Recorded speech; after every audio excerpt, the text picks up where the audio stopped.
Visakhapatnam port drug container case చాలామంది గుర్తుండే ఉంటుంది. ఒక కంటైనర్ బ్రెజిల్ నుంచి విశాఖపట్నం పోర్టుకు వచ్చింది 2024 మార్చిలో. ఆ కంటైనర్లో డ్రగ్స్ ఉన్నాయి అనేటువంటి రిపోర్ట్లు వచ్చినాయి. యాక్చువల్గా ఆ కంటైనర్లో డ్రై ఈస్ట్ వచ్చింది, దాన్ని ఇంపోర్ట్ చేసుకున్నారు ఆ కంపెనీ వాళ్ళు. కానీ ఆ డ్రై ఈస్ట్లో డ్రగ్స్ కూడా మిక్స్ చేశారు అని చెప్పి అప్పట్లో ఆరోపణలు, వార్తా కథనాలు పెద్ద ఎత్తున వచ్చినాయి. అదొక పెద్ద సంచలనం. ఇంత భారీగా డ్రగ్స్ విశాఖపట్నం పోర్టుకు దిగుమతి అవుతున్నాయి అని. అందులోనూ అప్పట్లో వైసీపీ ప్రభుత్వం అధికారంలో ఉంది. ఆనాడు రాష్ట్రంలో పెద్ద ఎత్తున మత్తు పదార్థాల పంపిణీ జరుగుతోంది, వాటి వాడకం జరుగుతోంది అనే ఆరోపణలు ఉన్నాయి. ఆ నేపథ్యంలో ఈ వార్తకి ఇంకా ఎక్కువ ప్రాధాన్యం వచ్చింది. ఈ కంటైనర్లో డ్రగ్స్ ఉన్నాయనే అనుమానాన్ని వీళ్ళు వ్యక్తం చేయాల, సిబిఐ వాళ్ళే. వాళ్ళకేదో టిప్ వచ్చిందట, ఈ కంటైనర్ ద్వారా డ్రగ్స్ దిగుమతి అవుతున్నాయి బ్రెజిల్ నుంచి ఆంధ్రప్రదేశ్కి అని చెప్పి. ఆ టిప్ను పట్టుకొని వాళ్ళు ఆ కంటైనర్ని సీజ్ చేశారు. ఆ వెంటనే ఈ వార్త పెద్ద ఎత్తున స్థానిక పత్రికల్లో, తెలుగు పత్రికల్లో, తెలుగు టీవీల్లో, నేషనల్ పత్రికల్లో కూడా స్ప్లాష్ అయింది. ఇక అక్కడి నుంచి బ్లేమ్ గేమ్ కూడా మొదలైంది. అప్పుడు అధికారంలో ఉన్నది వైఎస్ఆర్సీపీ ప్రభుత్వం. వైఎస్ఆర్సీపీ ప్రభుత్వం ఎంతకైనా తెగుస్తుంది, వాళ్ళ ద్వారానే ఈ డ్రగ్స్ కంటైనర్ విశాఖపట్నం పోర్టుకు వచ్చింది, వాళ్ళకి సంబంధించిన వాళ్ళే ఈ వ్యాపారం చేస్తున్నారు, ప్రభుత్వంలో అధికారాన్ని అడ్డం పెట్టుకొని వైసీపీ వాళ్ళు ఈ పని చేశారు అనేది తెలుగుదేశం పార్టీ వాళ్ళ ఆరోపణ. ఈనాడు, ఆంధ్రజ్యోతి, దాదాపు అన్ని పత్రికల్లో కూడా పెద్ద ఎత్తున వచ్చింది ఈ వార్త. చాలా కథనాలు వచ్చినాయి. ఏ విధంగా వైఎస్ఆర్సీపీ నాయకులకి ఈ డ్రగ్స్ కంటైనర్తో సంబంధం ఉన్నది అని వాళ్ళు కథనాలు ప్రచురించారు. ఆ తర్వాత వైఎస్ఆర్సీపీ కౌంటర్ అటాక్ మొదలుపెట్టింది. అసలు తెలుగుదేశం వాళ్ళే ఇందులో ఉన్నారు. అప్పటికే తెలుగుదేశం పార్టీలో చేరినటువంటి ఎంపీ కృష్ణదేవరాయలకి ఈ కంటైనర్ను తెప్పించుకున్నటువంటి కంపెనీ ఓనర్ కొడుకు క్లాస్మేటు, అందువల్ల ఏదో సంబంధం ఉన్నది. ఇంకా పురంధేశ్వరి గారి కొడుకు కూడా వాళ్ళకి క్లాస్మేటు, కాబట్టి వాళ్ళకే సంబంధం ఉన్నది అని చెప్పి పురంధేశ్వరి గారి పేరును కూడా ఇరికించారు ఇందులో. సో ఇటువైపు తెలుగుదేశం పార్టీ వాళ్ళేమో ఇది ఖచ్చితంగా వైఎస్ఆర్సీపీ వాళ్ళ పనే అని ఢంకా బజాయిని చెప్పారు. ఈనాడు, ఆంధ్రజ్యోతిలో కూడా అవే వార్తలు వచ్చినాయి.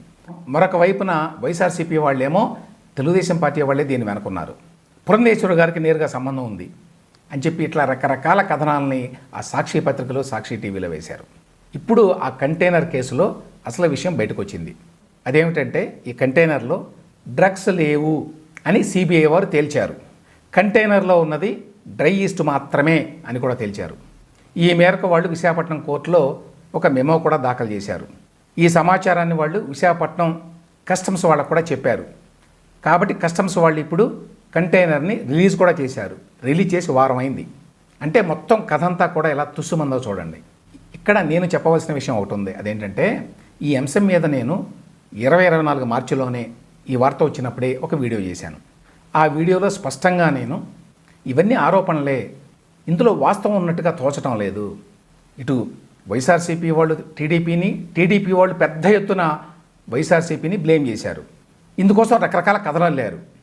ఉదాహరణకి విజయసాయిరెడ్డి బ్రెజిల్ అధ్యక్షుడికి శుభాభినందనలు తెలిపాడు గతంలో ఎప్పుడో అనే విషయాన్ని గమనించి నేను కూడా యాక్చువల్గా ట్వీట్ చేశాను. అది ఈ విధంగా ఎందుకు చేశాడు ఈయన అని. ఇప్పుడు బ్రెజిల్ నుంచే వచ్చింది ఈ కంటైనరు, కాబట్టి ఇందులో ఏదో సంబంధం ఉన్నది వైఎస్ఆర్సీపీకి. దానికి తోడు వైఎస్ఆర్సీపీ ఎంతకైనా తెగుస్తుంది ఇటువంటి విషయాల్లో అనే అభిప్రాయం కూడా ఉన్నమాట వాస్తవం.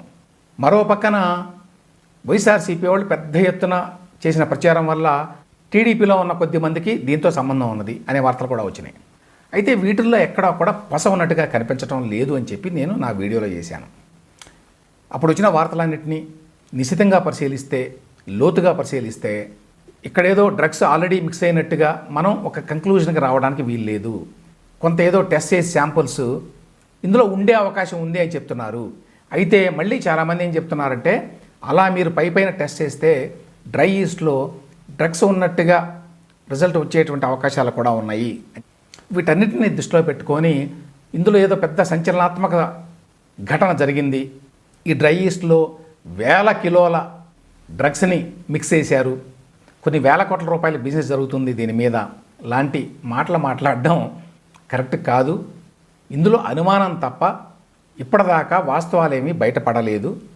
ఇవన్నీ సిబిఐ వాళ్ళు యాక్చువల్గా ల్యాబొరేటరీకి పంపించి టెస్టులు చేయిస్తే తప్ప నమ్మడానికి వీలు లేదు అనే మాటని నేను చాలా విస్పష్టంగా చెప్పాను ఆ రోజున. నేను అట్లా మాట్లాడడం చాలామంది వ్యూవర్స్కి కూడా నచ్చల. ఒకటేమిటంటే ఇందులో వైఎస్ఆర్సీపీ పాత్రని నేను చాలా తక్కువ చేసి చూపిస్తున్నాను అని, ఇంత పెద్ద సంచలనాత్మకమైనటువంటి ఒక డెవలప్మెంట్ని నేను చాలా తగ్గించి చూపిస్తున్నాను అని, చాలా డైల్యూట్ చేస్తున్నానని అభిప్రాయపడ్డారు. కానీ ఆనాడు వచ్చినటువంటి వార్తలు, వాటిలో ఉన్నటువంటి సమాచారాన్ని నిశితంగా పరిశీలిస్తే స్పష్టంగా అప్పుడే అర్థమైంది, అప్పటికప్పుడే ఒక కంక్లూజన్ రావడం కరెక్ట్ కాదు అని నాకు. అందువల్ల చాలామంది వ్యూవర్స్కి నచ్చకపోవచ్చు అని తెలిసినా కూడా నేను ఆ రోజున ఆ వీడియో చేశాను. ఆ వీడియోలో కొన్ని భాగాలను చూడండి. విశాఖ డ్రగ్స్ కేసులో వాస్తవాలేంటి అని చెప్పి 2024 మార్చి 23వ తేదీన నేను చేసినటువంటి వీడియోలో కొన్ని ఎక్సెప్ట్స్ చూడండి. గుడ్ మార్నింగ్ అండి. తెలుగు రాష్ట్రాల్లో రాజకీయ వాతావరణం ఎంత కలుషితమైందంటే ఏ అంశంలోనైనా అసలు వాస్తవాలు ఏంటి అని చెప్పి తెలుసుకోవడం చాలా కష్టంగా మారిపోయిందండి. ప్రతి వాళ్ళు ఒకళ్ళ మీద ఒకళ్ళు ఎంత తీవ్రమైన ఎటువంటి ఆధారాలు లేని ఆరోపణలు చేసుకుంటున్నారంటే అసలు ఇందులో ఎంత నిజం, ఎవరు చెప్పేది నిజం అని తెలుసుకోవటం అసాధ్యంగా మారింది. దానికి లేటెస్ట్ ఎగ్జాంపుల్ ఈ డ్రగ్స్ సీజర్ విశాఖపట్నంలో. టీడీపీ, వైసీపీ వీళ్ళు చేసుకుంటున్నటువంటి ఈ బ్లేమ్ గేమ్లో చెప్పేటువంటి మాటలు, చేసేటువంటి ఆరోపణలు, వాటిని మనం నిజాలు అని చెప్పి నమ్మి వాటిని మనం ప్రాతిపదికగా తీసుకోకూడదు ఈ కేసును అర్థం చేసుకోవడానికి. ఆనాడు నేను అనుమానించిందే నిజమైంది. అప్పటికప్పుడే ఒక నిర్ధారణకు రావడం కరెక్ట్ కాదు. ఇందులో డ్రగ్స్ ఉండేటువంటి అవకాశాలు చాలా తక్కువగా ఉన్నాయి అనే అభిప్రాయాన్ని వ్యక్తం చేశాను. ఆనాడు ఆ అభిప్రాయాన్ని వ్యక్తం చేయడానికి ఇంకో కారణం కూడా ఉంది. నేను యాక్చువల్గా కంటైనర్ని ఎవరైతే తెప్పించుకున్నారో, దిగుమతి చేసుకున్నారో ఆ కంపెనీ ఓనర్తో కూడా మాట్లాడాను. ఎవరి ద్వారానో ఒక కాంట్రాక్ట్ సంపాదించి మాట్లాడినప్పుడు ఆయన చాలా వివరణ ఇచ్చాడు దీని మీద. ఆ వివరణ విన్న తర్వాత బహుశా ఇందులో డ్రగ్స్ ఉండేటువంటి అవకాశాలు చాలా తక్కువగా ఉన్నాయి అనే ఒక అభిప్రాయానికి అయితే వచ్చాను. అయితే అంత మాత్రం చేత ఇందులో డ్రగ్స్ లేవు అని మనం చెప్పలేం. నేను ఇట్లా మాట్లాడాను ఈ కంపెనీ ఓనర్ తోటి అని కనుక నేను చెప్పి ఉంటే, ఆనాడు చెప్పలేదు నేను ఆ వీడియోలో, అని చెప్పి ఉంటే నేను ఆ కంపెనీ ఓనర్తో మాట్లాడాను కాబట్టి ఆ కంపెనీ ఓనర్ చెప్పిన దాన్ని చాలా సులభంగా నమ్మేస్తున్నాను, అందువల్ల ఇంత పెద్ద విషయాన్ని కూడా చాలా తక్కువ చేసి చూపిస్తున్నాను అని అనుకునేటువంటి ప్రమాదం కూడా ఉంది వ్యూవర్స్, కనీసం కొద్దిమంది అయినా. అందువల్ల ఆ మాట చెప్పకుండానే నా అభిప్రాయాన్ని వ్యక్తం చేశాను. కానీ ఇక్కడ ముఖ్యమైన విషయం ఏంటంటే సంచలనాత్మక విషయాలు కావాలని వ్యూవర్స్ కోరుకుంటారు. ఈ విషయం అందరికీ తెలుసు. అందువల్ల ఏదైనా సంచలనాత్మక విషయం బయటపడింది అనగానే ఇందులో అంత సంచలనాత్మకం ఏమీ లేదు, ఇందులో ఉన్న వాస్తవం ఇది, లేక ఇందులో చెప్తున్న విషయాల్ని పూర్తిగా నమ్మటానికి వీలు లేకుండా ఉన్నాయి అని ఎవరైనా మాట్లాడితే నా లాంటి వాళ్ళు అది ఎక్కువ మంది ఇష్టపడరు. అప్పుడు ఈ కంటైనర్ కేసులో కూడా ఇందులో డ్రగ్స్ ఉన్నాయా లేవా అనే విషయంలో చాలా అనుమానాలు ఉన్నాయి అని చెప్పి నేను అభిప్రాయం వ్యక్తం చేస్తే అది కొంతమంది తెలుగుదేశం అభిమానులకు కూడా నచ్చలేదు. ఎందువల్లంటే ఇందులో వైఎస్ఆర్సీపీ యొక్క పాత్రని నేను తగ్గిస్తున్నాను, వాళ్ళని పరోక్షంగా ప్రొటెక్ట్ చేస్తున్నాను అనేటువంటి అభిప్రాయం కూడా కొంతమందికి కలిగింది. అయినా కూడా వాస్తవం ఎప్పుడూ వాస్తవమే.